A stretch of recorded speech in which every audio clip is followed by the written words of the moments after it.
Hey guys, this week for Weapons Wednesday, we're testing out some of the most popular hidden and concealed weapons on the market today. But before we begin, if you just like this video and subscribe to our channel, that would be awesome.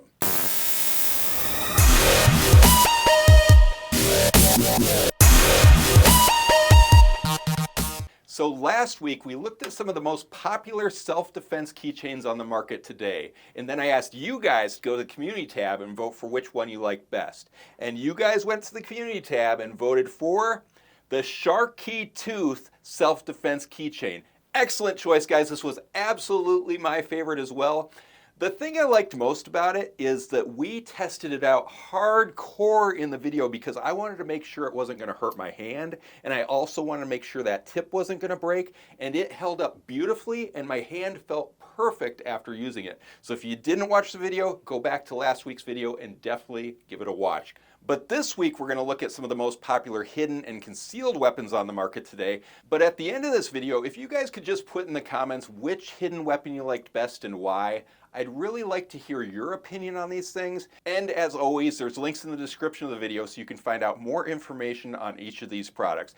But without further ado, let's move on to our very first hidden weapon. All right, so our very first hidden weapon is the umbrella disguise stun gun. I think this is such a cool little hidden weapon. It's fast and it's very inconspicuous to an actual umbrella. But let's take a closer look at this one.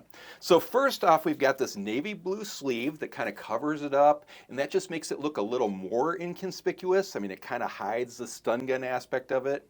But if we take that off, then we've got what looks like a folded umbrella there. I mean, look at that, Mel. That is so cool. Unless you're looking directly at it, you can't tell that that's an actual stun gun. So I love when manufacturers come up with ideas like this, where they take something like a stun gun and then they hide it and turn it into a more inconspicuous weapon. I think it's so smart. There's so many smart people out there. But just to take a closer look at the umbrella itself, we've got this kind of navy blue umbrella up here, and then we've got the handle appears to be made out of some sort of plastic, possibly an ABS. But one thing I have to mention is that this isn't an actual functional umbrella. So you're not going to be able to protect yourself from the rain with it. But it is very cool. Now the handle itself has this ergonomic grip to it, which is really comfortable. We also have this little switch here. So if we turn the switch up once, we've got a really nice LED light, but then if we push it up one more time, you can tell that the stun gun is engaged. So that being said, we've got this little trigger on this side. So let's just test it out really quick. Oh yeah, that's pretty loud, pretty intimidating. I think this is going to be a really good stun gun. It is also rechargeable. Now the manufacturer claims that this is approximately 32 million volts. I actually really appreciate that number because often you hear manufacturers say something like 100 million volts or 500 million volts, and that just doesn't make a lot of sense. Manufacturers just throw a random voltage number on their stun guns to make them appear that they're stronger than other stun guns. So the way that we like to test them out is first we like to listen to the crackle of the stun gun and see how loud it is. So I'll just do that again. So that's pretty loud, so that tells me that this is probably going to be a very effective stun gun. But also, we actually like to test each one of these on myself just to make sure that they are an effective weapon.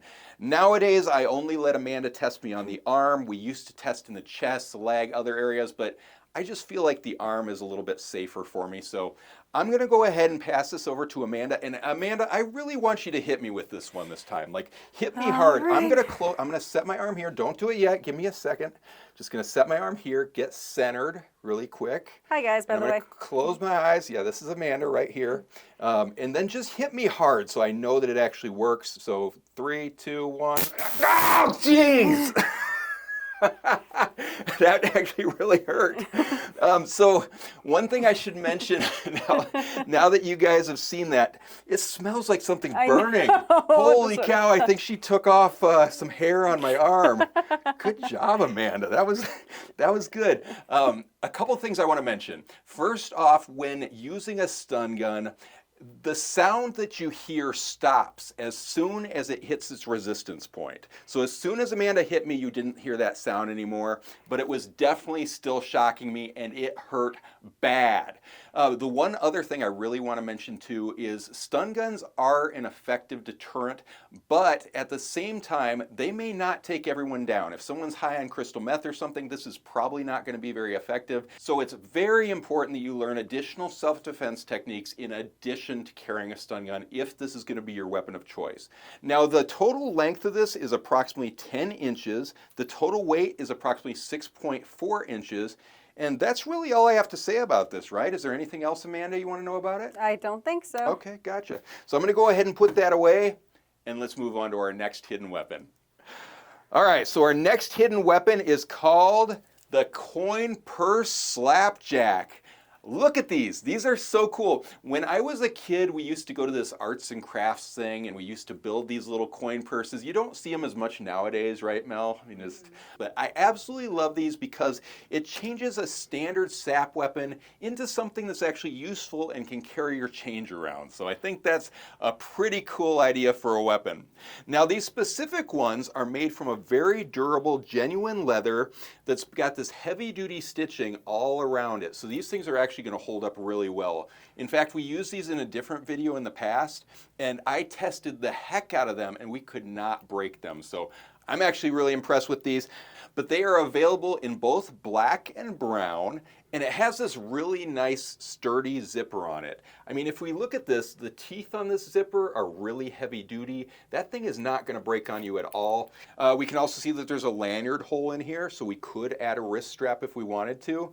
But let's just test this thing out a little bit. So first off, we've got to add some change to this. So I've got my little change jar down here, and I'm just going to grab a handful of change and just kind of put it into that hole.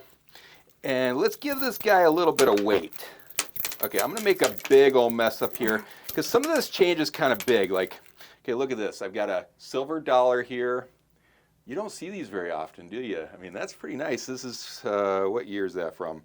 From 1974. That's before I was even born. Wow, okay. And one of the things also that we get asked about these as well is, will the coin slide down into the handle? Because that would be kind of obnoxious, like if you're trying to fold it and the coins were stuck in there. But they don't. It actually has some sort of stitching or something down there that doesn't allow the coins to come down. So, see, I want to get more in here. I want to make this thing really fat and heavy so we can actually get some good impact with it. Because I want to test the heck out of this thing. Okay, I think that's enough. Ah! That actually really hurts. It's crazy how when you just add a little change to something, that thing will actually do a lot of damage. One thing I do want to mention though is for those of you who aren't familiar with SAP weapons are non-lethal weapons that are generally used to injure or incapacitate your attacker. But using them, you really need to practice a lot because it's not something you can just pick up and just plan on defending yourself with. You actually have to learn exactly where to strike, and that takes some practice. So with this kind of weapon, you'd want to learn to strike into the temple. You'd also want to learn to strike into the mandibular angle, possibly the back of the skull. And also, in order to use it, you've got to get fast at pulling it out because any hidden weapon is not worth a darn if it takes too long to pull out and use. Because the attacker's not going to sit there and wait for you to get your weapon ready. But let's just test this out. So I kind of hook it around my belt right there. I mean, look at that. That looks pretty cool, right? It like contrasts with my pants and my shirt. It almost looks like a cell phone case a little Yeah, bit. it looks like a cell phone case. Yeah, exactly. So if I need to use it, all I do is like just kind of grab, unsnap, pull it out of my belt, and bam! Just break off that arm right there. And that's what we need to do right now. We need to actually test this thing out a little bit, see if it's going to hold up, because I want to make sure that stitching is actually going to hold the leather together just fine. So let's just smack up this Wing Chun dummy a little bit. I'm going to go for this arm. This arm is actually really heavy duty. Let's hit this sucker. Okay, that was 3 really good strikes. 0 damage to this thing at all. I'm also going to hand it to Amanda and see what she thinks about it. So Amanda, why don't you come in and just check it out. Does it feel like you could get some good strikes on that thing? Yeah, I think so. We Okay. really tried for it. I'm feeling kind of like I want to get hit today. So why don't you just hit me in the arm a little bit and just let's see how strong that actually hurts. And I also hit you. See, I'm going to have the worst bruise tomorrow because of Amanda. That's just me. Let's see if that thing puffs up by the end of the video. So well played, Amanda. It's a good weight though, right? Like it feels pretty comfortable. I bet you would be able to use this because you kind of are familiar with how to use this kind of weapon. Yeah, so I think so. I think it's pretty neat. Now the width is approximately 3 1/8 inch. The length is approximately 10 inches and it weighs 1.5 ounces. And I don't think there's anything else I really need to say about it, but I actually really like these things. I think they're an awesome hidden weapon. So let's go ahead and put that away and move on to our next hidden weapon. All right, and our next hidden weapon is called the permanent marker spike. Look at this. You can't tell that that is not just a standard permanent marker. That thing looks just so inconspicuous.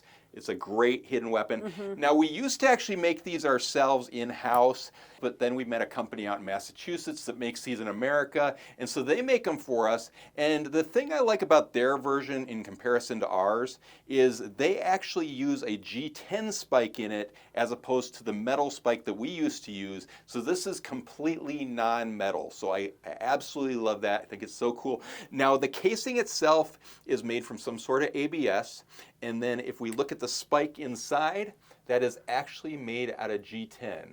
And G10 is a composite material that actually holds up extremely well against impact. So let's go ahead and test that out on the Wing Chun dummy a little bit. I want to see if this nice sharp tip here is going to get dulled by striking something this dense. So let's go ahead and do that. So first off, let's just see how fast this thing is. So if I needed it, I got this in my pocket, someone's coming to attack me, pull it out, sharp, boom. Look at that. Stuck right into the Wing Chun dummy. That thing would do some major damage. Again, this is something you'd want to do some practice with to make sure you learn how to strike effectively. But let's look at the tip on this thing. Okay, so clearly we've got wood dust on it, but let's wipe that off. That tip is still perfectly sharp. So G10 is an incredible material. It really is. So I think this thing is going to hold up just beautifully for you. Now the total length is approximately 5.5 inches and the total weight is approximately 0.3 ounces, which is less than 1 ounce. So that is a perfect weight to be carrying in your pocket. Absolutely love that. Again, check your local laws. And this item is only available on combative.com. But that's about all I have to say about this. So I'm going to go ahead and put this away. And let's move on to our next hidden weapon. All right, and our next hidden weapon is the self-defense SAP Cap. I love this. I absolutely love the look of it. And the thing I like most about it is there are no logos on it. It just looks like a nice, stealthy cap. So I'm going to go ahead and put it on and just see how it looks. I mean, not bad, right? I mean, it actually looks pretty good on me. I'd probably want to adjust it just a little bit. It's got this kind of Velcro adjustment back here, so I'm going to go ahead and adjust it just a little bit looser. Yeah, I mean, I actually really like this. So as far as adjustment goes, that fits me really nicely. And I think it's going to fit almost everyone really nicely. If we went all the way there, that's going to fit someone with a really big head. It's made of some sort of cloth. I'm going to guess that this is nylon. I think a lot of hats are made out of a polyester or a nylon, and this feels like a nylon to me, but it feels like it's really well made. You can see some double stitching in it, so I think it's going to hold up really nicely to actual use. Now, the one difference between this and a standard baseball cap is we actually have this impact material that's been sewn into the back of the cap. Now, they used to put lead back there, but lead is toxic, so they stopped using lead a long time ago, and now they use what is called impact material, which my guess is that's probably steel shot. But they say it's approximately the same density as lead. So I think it's actually going to be pretty good when we're using it as a SAP weapon. Now, once again, a SAP weapon takes some time to get used to. You've got to actually do some practicing to learn how to use it. You'd want to strike the temple, you'd want to strike the mandibular angle, or you'd probably want to strike the back of the skull. Those are probably your 3 best areas with this. And in order to do that properly, you've got to practice. So let's just test that out a little bit, see how well that would actually work. If I wanted to strike the correct angles, I'd probably take it off to the side and smack that way. But this thing can actually be a really effective weapon if used properly. I want to see how much it hurts my arm to hit my arm with. Okay, that actually hurt quite a bit. Hit it again. Ah. If you hit correctly, that actually really hurts. And the other thing that's really good is you got some extra reach to you. So if you've got an attacker at you, you can actually get out there quite a ways with that impact material. I definitely want to have Amanda try this on me as well, just to see how much it hurts. So I'm going to go ahead and pass this over to Amanda. And this time I actually want you to hit me a little bit harder. All right. And let's just see how much damage this thing will do. So I'm going to actually do it right here. Just hit me really hard. Ouch! I can go harder if you want. No, I'm good. I am good. And I think it's the combo of you hitting me with the slapjack first and then now that, because you hit me in the same spot. I'm going to be so bruised by the end of this video, but I am absolutely okay with that. The only other thing I really think I need to mention about this is the weight. It only weighs about 6 ounces, so I could actually see myself wearing this around. It's actually really comfortable in my head. I think I'm going to wear it for the rest of the video because now my hair is all messed up. So let's go ahead and put that away on my head and let's move on to the very next product. All right, and our very next hidden weapon is the hidden pepper spray pen. All right, so I know this doesn't look like a very exciting weapon to you guys, but in all honesty, if anyone ever asks me what the best self-defense weapon is to carry, I always say pepper spray. Always, because pepper spray is so great because it's just kind of a point and shoot type of thing. And if you don't have any martial arts training, it's just the perfect self-defense weapon. And I love this one specifically because it is so inconspicuous. I mean, look at that. That just looks like a standard pen or a standard marker.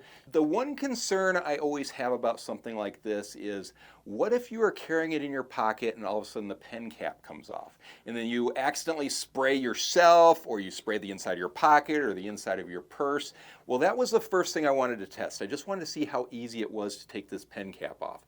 So as you can see, it's actually on there really tight. You've got to do a good, strong, firm pull in order to get that off. So that is not going to be an issue at all for you. The other thing I was slightly concerned about is, what if it's in your pocket and then you kind of like lift up your leg and then it just bends and breaks and then all the pepper spray just kind of flows out and hits you in the eyes. That'd be terrible. But this is actually made out of what seems to be a very durable metal. So that's not going to happen to you. This thing's actually a really well-made design. But let's take a closer look at it. So first off, if we look at the spray top up here, this is actually one of those sprays where it's actually pressurized really well inside. It holds about 0.5 ounces of pepper spray. So if you actually push that down, it's going to give a nice long spray that can hit your attacker up to 10 feet, which gives you a really good distance between you and your attacker. The other thing I really like about this one is it contains the UV identifying dye, which is something I always recommend to anyone buying pepper spray. And the thing that's so important about that is, if you are attacked and you do have to use your pepper spray on an attacker, then when the police arrest them, they'll be able to tell that they are the one who attacked you as long as they use an ultraviolet light. So that is a very good feature to have on a pepper spray. Now, the reason we chose this specific pepper spray is it's actually 46% hotter than other pepper sprays on the market today, and it's actually made in America. And a pepper spray like this can actually incapacitate your attacker for up to 45 minutes. Now, we did a video a little while back where I actually got sprayed with pepper spray, and I didn't have a full appreciation for how bad pepper spray actually hurts. Yes, it hit my eyes, it made it impossible for me to see, but the thing you don't understand about pepper spray if you've never been sprayed by it is it contains this irritant that actually gets into your skin, and it's almost impossible to wash off. So after I got sprayed, I ran to the sink, used soap and water, and it still didn't make it any better. However, I was able to drive home. About an hour later, it was still burning, so I jumped in the shower. And the thing is, hot water or even warm water just makes that irritant come out more, so it was just burning against my skin. So then I got online, and I'm like, what can I do? This is terrible. And everyone online was saying, well, use milk. Try to use milk to neutralize the pepper spray. So I ran down to the fridge. There was no milk, but I had this big jar of sour cream. So I brought the sour cream up into the shower and just spread it all over my face and my body, because it got on my arms too, and my arms were burning, and the sour cream actually worked. So I'm not recommending that to anyone. I would say don't put sour cream in your eyes, but it did work for me. So if you ever get pepper sprayed, just remember there are some things that can neutralize it. it's still just a terrible, terrible experience. Now this thing weighs approximately 0.7 ounces and the length is approximately 5.5 inches. So that's a pretty good length and weight for this product. It's actually super easy to conceal. So does that mean I actually get to spray you this time with it? No, I'm not going to let Amanda spray me this time with it. But that's about all I have to say about this, so I'm going to go ahead and put this away, and let's move on to our very next hidden weapon. All right, and our last hidden weapon is the tactical sword cane. So a lot of you guys have seen this kind of thing in the past, and sword canes get kind of a bad rep because people think that they're too slow when an attacker is attacking you. And I completely agree. There are a lot of bad sword canes on the market. Like you'll see a lot where you actually have to unscrew them. So can you imagine an attacker attacking you and you're just sitting there unscrewing it, trying to get it ready for the attacker? By that point, you're actually picking it up and like swiping it at them just to try to get them away from you. And then some of them also have buttons on them, which is a little bit better, but that can be a little bit janky at times. I love the design of this one. This one uses a compression fitting, which holds it on very, very well. But if you need it, all you have to do is pull out, and there you have your sword. So I think this one's awesome. One thing I do definitely have to mention about this is that there are some very strict laws when it comes to these because they're considered concealed weapons in certain states. So just be aware of that when buying one of these. Check your local laws for sure.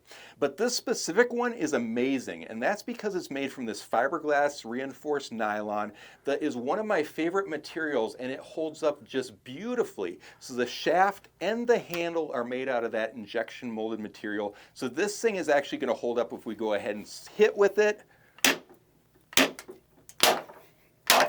I mean, no damage to that at all. That thing's going to hold up absolutely beautifully. And then the blade itself is shorter than a standard sword cane as well, which I like a lot because you'll see a lot of sword canes where you pull them out and the blade is so long that you're like just sitting there still pulling out at this length. And if an attacker is attacking you, you're like just trying to get that thing out. But with this size, you can get it out nice and fast and use it. So let's just test that out a little bit. Okay, so I'm walking along, someone attacks me, boom, stab, right there. Stabbed in just beautifully. I think that's a very nice, effective weapon. So that's pretty awesome, very fast. Oh my gosh, I destroyed the Wing Chun dummy, finally. How many years have we been using this thing? 3 years. 3 years. You know, for years prior to that, we were actually doing martial arts techniques with it. And then it finally just became this whole dummy that we've been hitting things on for years. So it is time to get a new one finally. Yeah, so that came out. Tip still looks really nice, and that was in roughly that far in the tip, and that tip still looks great.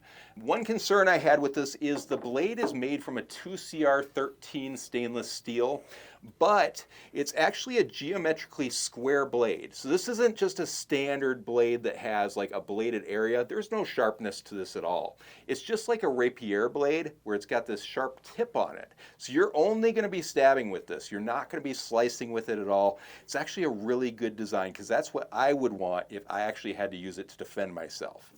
Now, one other thing I probably want to mention is that it does have this really nice rubber tip on the end. Now, that's just not like a soft rubber to it. That's actually a very hard rubber. And it almost feels like this fiberglass reinforced nylon here, but it's not. That's actually rubber. And the way you can tell that is when I actually push on it, it's not sliding at all. So that means it's going to have that non-slip grip that you need if you're actually using this as a cane. And that's another thing I want to test too, is how well is this going to be able to support my weight. So I'm going to go ahead, I weigh about 245 pounds right now. And if I put all my weight on this thing, I mean, this thing is going to hold up really nicely. And I'm trying to put that weight right on this handle here. Yeah, so that thing's going to hold up really nicely for you if you actually want to use this as an actual cane. So I think this thing's extremely well made. The overall length is approximately 37.25 inches. The blade length is approximately 16.25 inches, and the whole thing weighs approximately 2 pounds, 7 ounces. But once again, check your local laws before buying anything like this because they can be very illegal in certain areas. But I want to hear from you guys. So if you have any questions, definitely leave them in the comments below. Make sure you like this video and subscribe to our channel. And check out KarateMart.com because we've got all sorts of awesome new weapons on there, including all sorts of different hidden weapons that I did not show off on this video. But until next week, we'll see you Weapons Wednesday.